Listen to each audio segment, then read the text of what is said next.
बहुत जो कल हुआ बदलाव, सबसे पहले देखिए कि विपक्ष एक तरफ है, भारतीय जनता पार्टी एक तरफ है। बंगाल में दीदी के किले को बार बार एक सवाल था कि गढ़ को ढहा दिया जाएगा, क्या संभव है? परसों रात तक भी था कि शायद संभव है, नहीं है। एक क्लैरिटी, कॉन्फिडेंस नहीं था लोगों को कि टीएमसी को कैसे आप इस तरीके से निकाल सकते हैं, बाहर कर सकते हैं। ऑर्गेनाइजेशन और आइडियोलॉजी की इतनी मजबूत कॉम्बिनेशन ने कैसे ढहा दिया सर? क्या विपक्ष के पास ना आइडियोलॉजी है ना ऑर्गेनाइजेशन है, ये वजह है? पर दीदी के पास ऑर्गेनाइजेशन था, आइडियोलॉजी भी थी, फिर कैसे बीजेपी ने ये सब कर दिया? ये बंगाल की राजनीति जानने वाले लोग जो हैं वो कहते हैं ये एक्सपेक्टेड था। दीदी का 10 साल जो रह गई ममता, वो एक्सपेक्टेड था और दोनों में कोई फर्क नहीं है। ममता भी राष्ट्रीय राजनीति में आरएसएस के साथ ही निकली, वाजपेयी सरकार में रेल मंत्री थी, दूसरी सरकार में मंत्री विदाउट पोर्टफोलियो थी, और जो उन्होंने अपना समर्थन वापस भी लिया वो भी नॉन इशू था, उनके लिए नहीं, कोई इशू था नहीं जो न्यूक्लियर डील था। और उस मामले में हम कहें उसी तरह से सीपीएम ने जब कांग्रेस से समर्थन वापस लिया तो उनके लिए भी वो नॉन इशू ही था। तो ममता बनर्जी का सत्ता में आना भी एक्सपेक्टेड था और जाना भी, क्योंकि वेस्ट बंगाल की राजनीति दुर्भाग्य से, विचारधारा की बात हम चाहे जितना करें, विचारधारा की राजनीति रही नहीं। ये सीपीएम के आखिरी दिनों से ही, लेफ्ट फ्रंट के आखिरी दिनों से ही ये गुंडों की राजनीति रही है। मेरा गुंडा तुम्हारा गुंडा, गुंडे कौन बड़ा गुंडा, कौन बड़ा गुंडा। सीपीएम के गुंडे वो ममता के गुंडे हो गए और वो धीरे धीरे सर, इसीलिए तो आइडियोलॉजी की बात कही जा रही है। हाँ, तो वही कह रहा हूँ, आइडियोलॉजी की बात पीछे चली गई। मैंने 2007 में एक कॉन्फ्रेंस में कलकत्ता में कहा था कि भाई बुद्धादेव भट्टाचार्य जी उसी तरह के कम्युनिस्ट हैं जैसे मुलायम सिंह यादव सोशलिस्ट हैं, लेकिन अगर पूंजी के लोग कम्युनिज्म और सोशलिज्म, अपने को सोशलिस्ट और कम्युनिस्ट कहें, तो ये प्रैक्टिकली चाहे जितना बड़ा नुकसान हो, लेकिन ये थियोरेटिकल सोशलिज्म कम्युनिज्म की सोशलिस्ट थियोरेटिकल विक्ट्री है। कम से कम आप उसको जो सुपीरियर मान रहे हैं तभी अपने को न होते हुए भी वो कह रहे हैं। और दूसरी बात मैंने कहा था ये 2007 में कि बुद्धादेव भट्टाचार्य जी ने और जो भी राजनीतिक अपराध किए हैं उनमें सबसे बड़ा है ममता जैसे को, अब मैंने और क्या विशेषण लिया तो उसका इस्तेमाल नहीं करूंगा, कि ममता जैसे नेता को हीरोइन बना दिया। सर, मैं करंट बात पे आना चाहती हूँ, फिर मैं आगे बढ़ूंगी। करंट ये था जो दिखा, क्योंकि मैं तो बहुत लंबे समय बंगाल रही, करंट ये था कि बहुत क्लियर डिफरेंशिएशन हो गया था हिंदू और मुस्लिम के बीच में। शायद गुजरात से भी बड़ा मैंडेट हिंदू ने निकल कर दिया वहां पर, मतलब इतना बड़ा। मैं मुरारी जी के पास आऊंगी। मुरारी जी, क्लियर चेंज, हिंदू इतना एकजुट हुआ कि आज ये नतीजे आए, ये आप इंडियन पॉलिटिक्स में कितना अच्छा देखते हैं, या इसके क्या कोई रेपरकशंस भी हैं? बंगाल के चुनाव परिणाम के बहुत अर्थ हैं और ये सडन चेंज नहीं है। पिछले सीपीएम के 35 वर्ष का शासन और ममता के 15 वर्ष का शासन, 50 वर्षों से बंगाल की जनता मार खाती आ रही थी और ज्योति बासु से लेकर बुद्धदेव भट्टाचार्य और ममता बनर्जी उसी गली मोहल्ले के क्लब उनकी गुंडागर्दी को पालते आ रहे थे। वो पूरा गैंग ममता ने खरीद लिया जब ममता सत्ता में आई। तो सीपीएम का शासन और टीएमसी का शासन, उसमें बहुत फर्क नहीं था। वो बंगाल से तस्करी भी उसी प्रकार से हो रही थी। तस्करी के कितनी वैरायटी है, कितनी चीज़ों पर तस्करी हो रही थी, उसमें मैं नहीं जाऊंगा क्योंकि आप लोग सब जानते हैं ज़्यादातर। और वहाँ से जो इन्फिल्ट्रेशन था, दोनों बांग्लादेशी घुसपैठ भी, रोहिंग्याओं की घुसपैठ भी, और वो घुसपैठ चलता रहे।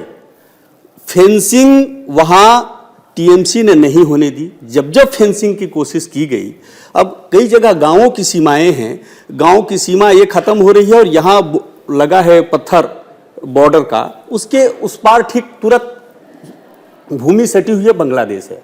लोगों का आना जाना निर्बाध चल रहा है, फेंसिंग नहीं होने दी टीएमसी के लोग। जब जब कोशिश हुई, टीएमसी के कार्यकर्ताओं ने मिलकर, वही मतलब तोलाबाज जो लोग थे, जो कॉलोनियों में छोटे छोटे क्लब चलाते थे, कॉलोनियों के लोगों को डरा कर, धमका कर, मार पीट करके, उनको मजबूर करके सारी चीज़ें कराते थे टीएमसी, यानी पॉलिटिकल चीज़ें परसू करते थे।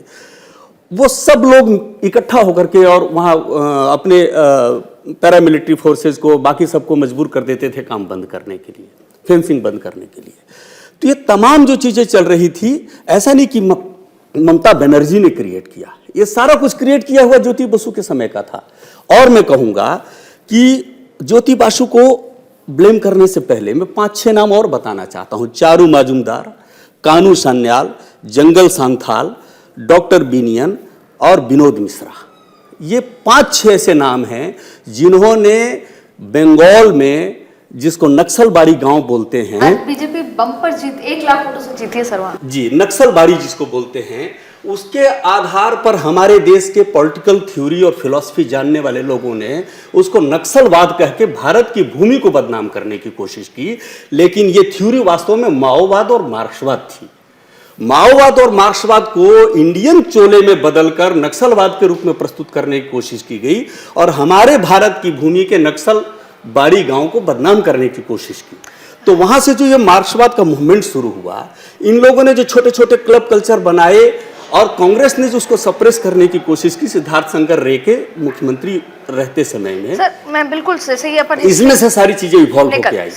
पर फिर भी लोगों ने दीदी को अथा प्यार दिया था, नीति जी, अथा प्यार दिया था। ये सब, जैसे ये सारी चीजें पॉलिटिकली सुनने में, और ये सब वजह रही हैं, ये जो आप बात कर रहे हैं, क्योंकि वजह रही है। लेकिन बात ये कि जो एकदम ऐसा क्या हुआ कि इतनी बम्पर जीत बीजेपी की आई, उसमें मेरा सवाल यह है कि लोगों का ये मानना है कि क्या सिर्फ ये आइडियोलॉजी थी।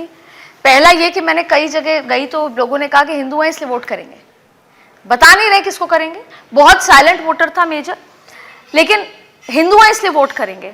तो ये जो हिंदू सेंटिमेंट हावी हुआ, ये इसलिए क्योंकि बहुत बार उनको महसूस हुआ कि वो दबाव महसूस कर रहे हैं, जैसे इन्फिल्ट्रेशन का दबाव, वहाँ पे रह रहे मुस्लिम्स का दबाव, या जब सरस्वती पूजा स्कूल ने बंद करा दी, या मुहर्रम है तो दुर्गा पूजा नहीं होगी, ये सारे कारण रहे होंगे। Aditi, there are multiple reasons. Of course ये ओवरनाइट नहीं हुआ है। टीएमसी का जो किला ढाया है, उसके पीछे कुछ तो उनके अपने कृत्य हैं। मेरे पास जो सबसे पहले मैसेज आया था 12-1 बजे के आसपास, मेरे एक दादा हैं, छोटे भाई, मुंह बोले भाई हैं, दीदी बंगाल में कमल खिल गया। एक सफोकेशन थी वहाँ के वोटर्स के अंदर, एक तरीके से घुटन थी। ये वो मेरा भाई था जो वहाँ हाई कोर्ट में सर्विस देता है, वहाँ का वकील है, विधाननगर हमेशा जीत गए हैं। मैं उनके साथ मुर्शिदाबाद तक गई। आप मुर्शिदाबाद जाके देखिए अदिति, आप गई होंगी, आज की डेट में आपको लगेगा कि 50 साल पहले का भारत है। सड़क में गड्ढे हैं, गड्ढे में सड़क है, आपको पता नहीं है। ये दादा जब मुझसे मिलने दिल्ली और नोएडा आए थे तो दीदी कैपिटल होता है, तो मेरी अंदर से पीड़ा जागी। ये उस क्षेत्र से आ रहा है मेरा भाई जो कभी देश का कैपिटल था। Calcutta was the economic hub of India during the time of Yamuna नदी के पास, ड्यूरिंग द अभी मैं आऊंगी वहां तक, during the time of Britishers उनका डिसीजन था कि हम इसको राष्ट्र का, इस देश का कैपिटल बनाएंगे। वो दिल्ली में शिफ्ट करना पड़ा। आज वही एक राज्य है जहां से मेरे को वंदे मातरम का नारा मिला, जहां से मुझको भारत माता की जय का नारा मिला, जो जनगण मन अधिनायक जय रे हम खड़े होते रविंद्रनाथ टैगोर के उस गान के ऊपर, अंदर से जो एक भारत की आत्मा है, ये जो हिंदुस्तान की आत्मा है, वो बंगाल की भूमि से जन्म लिया। क्या तो बंगाल की मिट्टी ने दिया नहीं, चाहे लिटरेचर, सुभाष चंद्र बोस की सेना को हम किसी और की कुर्बानी के आगे हम नाप सकते हैं? तो वो भूमि तड़प रही थी अपनी पहचान के लिए। दूसरा सबसे बड़ा कारण ओवरनाइट नहीं हुआ। अगर एक दीपू हिंदू की लिंचिंग बांग्लादेश में हुई तो मेरा बंगाल में बैठा हुआ हिंदू कांप गया। वो ये कांप गया कि अगर ये डेमोग्राफिक चेंज जो मेरे बॉर्डर्स पे हो रही है, भाई साहब ने बताया राज्य सरकार ने जमीन एलोकेट करी ही नहीं फेंसिंग के लिए। मुर्शिदाबाद का इतना बड़ा एरिया आप बांग्लादेश के साथ शेयर कर रहे हो और वहां से आवाजाही ऐसे हो रही है, टोटल मुस्लिम डोमिनेंसी आ चुकी है। आपके वर्कर्स को, बीजेपी वर्कर्स को बंगाल के मैं सैल्यूट करती हूं, जीवन उन्होंने त्याग दिया, उनके घर जला दिए गए, माता बहनों की इज्जतें लूट ली और पॉलिटिकल पोस्ट पोल वायलेंस के साथ साथ जो मशीन्स होती थी उसके ऊपर जहां बीजेपी का साइन होता था इत्र लगा दिया जाता था और इत्र बाहर आके सूंघते थे कि फिंगर में अगर वो इत्र की खुशबू है, उंगली काट दी जाती थी। इतना भय। तो ये जीत जो है वो भय के ऊपर उस विश्वास, उस भरोसे की है जो पैरामिलिट्री फोर्स सेंटर ने डाली और अमित शाह ने बार बार आह्वान किया आप आइए वोट दीजिए। दूसरा सबसे बड़ा कारण, एक तो जो डेमोग्राफिक चेंज, आरजी कर का जो हॉस्पिटल का जो हादसा हुआ, आज वो पीड़िता की मां रत्ना देबनाथ जब मंच पे मोदी जी ने उस बहन को, उस मां को एक आश्वासन दिया, उसके आंसू के साथ बंगाल की नहीं पूरे देश की माएं रोई थी। वो सिस्टम के आगे न्याय की गुहार लगाने वाली आज खुद सिस्टम बन गई। ये भाजपा के सांसद में देखने को जाए तो किसी हिंदी मूवी की एक स्टोरी लगती है कि ये कैसे संभव है। तो वो जो पीड़ा में बंगाल जी रहा था ना, उस पीड़ा से उसको आज एक विकल्प मिला है। और ये जो जीत है ये खाली बंगाल की जीत नहीं है। दीदी ने काम किया, दीदी ने प्यार भी लिया, दीदी ने सबसे ज्यादा महिला नेत्रियां भी दी इस देश को, लेकिन दीदी कहीं ना कहीं अपनी उस मूल आइडियोलॉजी से भटक गई। बिल्कुल।